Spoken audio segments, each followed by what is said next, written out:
Hi, I'm Carl Lazouz. Today's edition of CNN 10 begins in the Strait of Hormuz, a narrow passage of water between the Persian Gulf and the Gulf of Oman.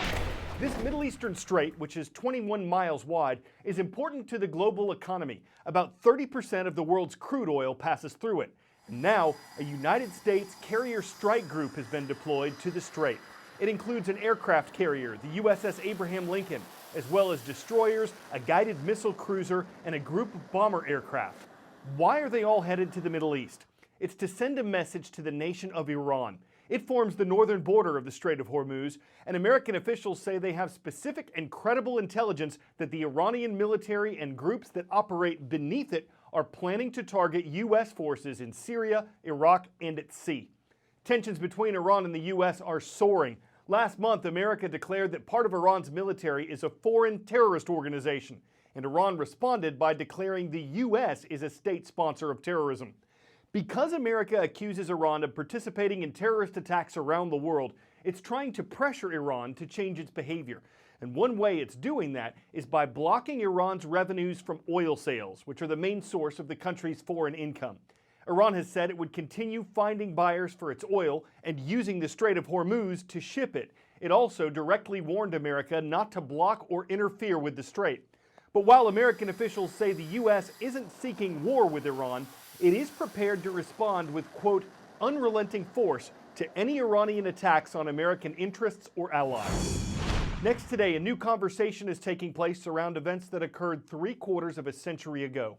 While the diary of Anne Frank has served as an enduring and harrowing account of the Holocaust, the diary of Eva Hyman is barely known at all. It, too, involves a teenage girl's true experiences of Nazi persecution. And like Anne Frank, Eva also died in a concentration camp. They were both among the 6 million Jews who perished in the genocide. But there's a new interpretation of Eva's experiences aimed at a 21st century audience on a 21st century social media platform. And while not everyone agrees with how it's being presented, it is reaching hundreds of thousands. More than 70 years after the Holocaust, there are a dwindling few survivors to pass on their memories. Their stories commemorated in documentaries and museums amidst a fear their lessons are fading.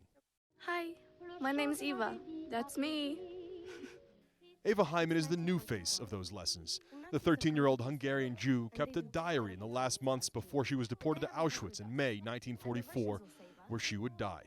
I'm about to turn 13. We are surrounded by war, but I'm always seeing the sun. Her story was all but forgotten until Instagram brought it back to life. We were looking for a way to deal with this memory and manage this memory in a way that is going to be relevant for the younger generation today. Eva's diary was reimagined on social media. On March 31st, 1944, she wrote, "Today an order was issued that from now on Jews have to wear a yellow star-shaped patch.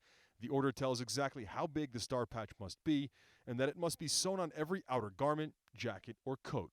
When Grandma heard this, she started acting up again, and we called the doctor. The idea to bring the diary to life on Instagram was the brainchild of Mati and Maya Kochavi, who wanted the Holocaust to reach a younger generation. The diary, the journal, is very short. It starts on February 12th, when it's her birthday. On March, the Germans invade into Hungary. In May 30th, she's already on the train to Auschwitz. So it's a journal of 108 days, that's all. I don't think we will see sweet mother for some time. Eva's story was released on the eve of Holocaust Memorial Day in Israel. By that time, it had hundreds of thousands of followers. Not everyone has been thrilled with the Instagram story, advertised on billboards like this here behind me all around Tel Aviv. Critics have said it dumbs down the Holocaust and is a PR campaign in bad taste. Others have said it's a very short distance from a social media campaign like this to selfies at Auschwitz. That was never the intent behind Eva Hyman's story, of course. Social media, especially Instagram, is shallow if you're looking for content that is shallow. And if you're looking for content that is powerful and has magnitude and can cause revolutions even, you will very easily find it there. In her final diary entry written 3 days before she was deported from Hungary, she wrote, "Dear diary, I don't want to die. I want to live, even if it means that I'll be the only person here allowed to stay. I would wait for the end of the war in some cellar, just as long as they didn't kill me, only that they should let me live." This was a way of humanizing the Holocaust for a modern audience and making it more relevant to millennials. It's the same message of never again, its creators insist, just reimagined for a new generation to learn. Oren Lieberman, CNN, Jerusalem. 10-second trivia. What do Ulysses, Operation Icebridge, and Calypso all have in common? Are they all James Joyce stories, NASA missions, Nintendo games, or 1960s pop songs? These are all the names of NASA missions that were launched starting in the 90s.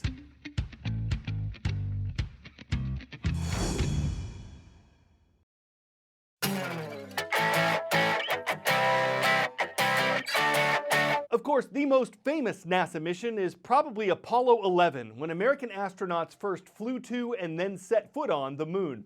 That happened on July 20th, 1969, making this year the 50th anniversary of the historic accomplishment. What sometimes gets overlooked, though, are NASA's other moon missions. There were several of them before the program wrapped up in 1972, and they provided history and humor all their own.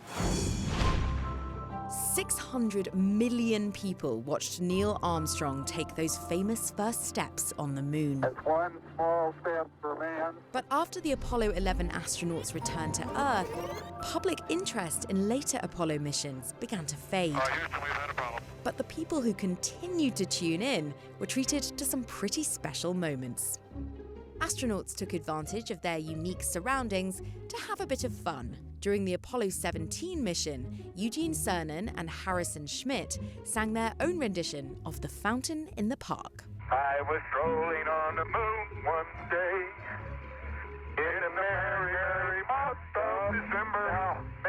May. The classic jumping photo. It may have been attempted at the last wedding you attended. Come on out here and give me a salute. Well, during the Apollo 16 mission, astronaut Charlie Duke captured John Young in midair while saluting to the flag. Okay, here we go, a big one. Off the ground, about 4. There we go. It's since gone down as one of the most famous Apollo photos ever taken.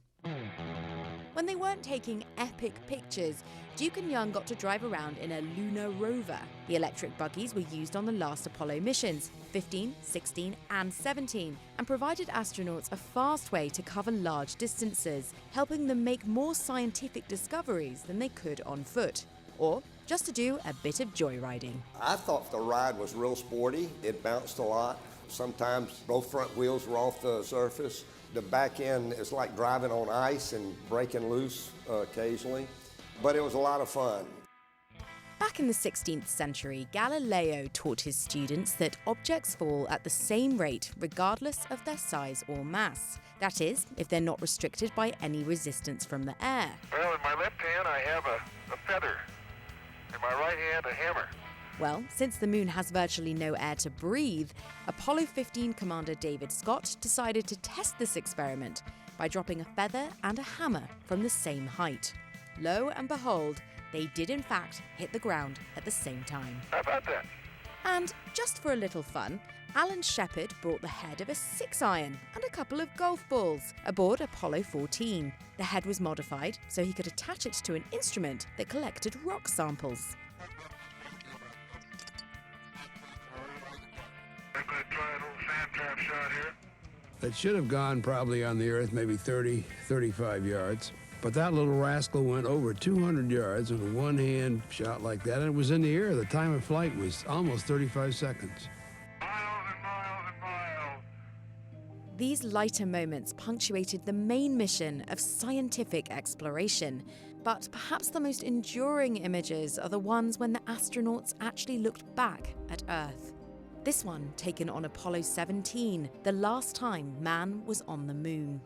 It's known simply as the Blue Marble. It's hard to get a pall over that truly Earth-tastic image. It makes you moony-eyed. It's like someone hung the moon and then made a world of difference by taking a picture from it. You can see why it stars on so moony posters. Sometimes a little space is all you need to see how beautiful the world can be. I'm Carl Azus for CNN.